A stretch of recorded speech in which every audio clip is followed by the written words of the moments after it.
Genesis chapter 2. The heavens, the earth, and all their vast array were finished. On the seventh day God finished his work which he had done, and he rested on the seventh day from all his work which he had done. God blessed the seventh day and made it holy, because he rested in it from all his work of creation which he had done. This is the history of the generations of the heavens and of the earth when they were created, in the day that the Lord God made the earth and the heavens. No plant of the field was yet in the earth, and no herb of the field had yet sprung up, for the Lord God had not caused it to rain on the earth. There was not a man to till the ground, but a mist went up from the earth, and watered the whole surface of the ground.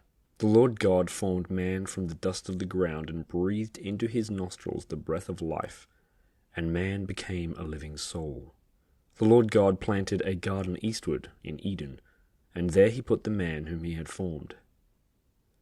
Out of the ground the Lord God made every tree to grow that is pleasant to the sight, and good for food, including the tree of life in the middle of the garden, and the tree of the knowledge of good and evil. A river went out of Eden to water the garden, and from there it was parted, and became the source of 4 rivers. The name of the first is Pishon. It flows through the whole land of Havilah, where there is gold, and the gold of that land is good. Bdellium and onyx stone are also there. The name of the second river is Gihon.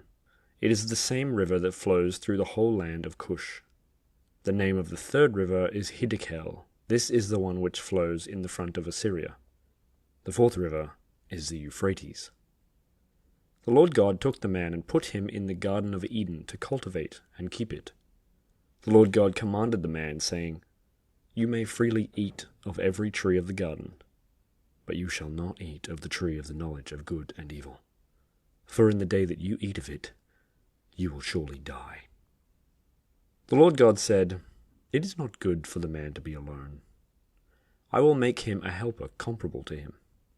Out of the ground the Lord God formed every animal of the field and every bird of the sky, and brought them to the man to see what he would call them. Whatever the man called every living creature became its name. The man gave names to all livestock, and to the birds of the sky, and to every animal of the field. But for man there was not found a helper comparable to him. The Lord God caused the man to fall into a deep sleep. As the man slept, he took one of his ribs and closed up the flesh in its place. The Lord God made a woman from the rib which he had taken from the man, and brought her to the man. The man said, "This is now bone of my bones, flesh of my flesh.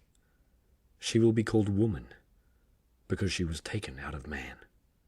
Therefore a man will leave his father and his mother, and will join with his wife, and they will become one flesh."